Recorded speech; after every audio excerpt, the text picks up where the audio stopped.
Bungaw Angler Squadron presents you the second fishing tournament, Sung na Suntak.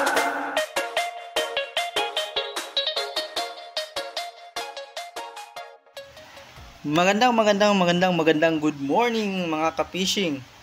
So, update tayo about sa ating second fishing tournament, o Bungaw Angler Squadron or Bass second fishing tournament dito sa Tawi-Tawi. Ay update namin kayo tomorrow, December 3, Sunday na ang ating second fishing tournament dito sa Bungaw. And also update din kami tungkol sa mga prizes ng dalawang champions at mga prizes na rin or raffle prizes para sa mga hindi pa palaring mag-champion. So sa mga sponsors ng ating mga raffle prizes and also sa setup ng ating dalawang champion, maraming salamat. Magsukol kayong katan. So ito ang update natin. Good evening mga master. So ito yung mga freebies or giveaways natin para sa mga participants natin na hindi papalaring mag-champion. So may line tayo na Proveros, mga footstep and tandol lures, and also from Fishing Villa, striker lures, kay JT.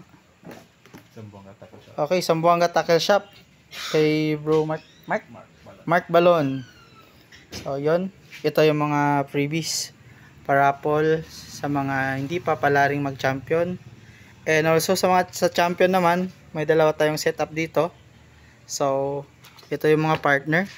Setup siya, Kapong 702, then Emperor Daidol Rad.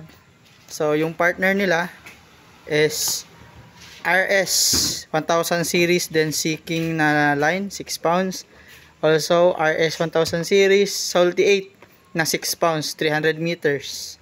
So yan po yung premyo ng dalawang magcha-champion sa heaviest catch and most catch. So yon, walang uuwing talunan sa tournament na to. Bass second tournament, fishing tournament sa Tawi-Tawi. So shout out mga master. Mga boss, may pahabol pa pala. So galing kay Kenny's Tackle Shop. So itong dalawang t-shirt na to, isasama to sa dalawang champion. So para set up talaga, may gears, then may free t-shirt pa sila. Galing kay Kenny's Tackle Shop. So yan.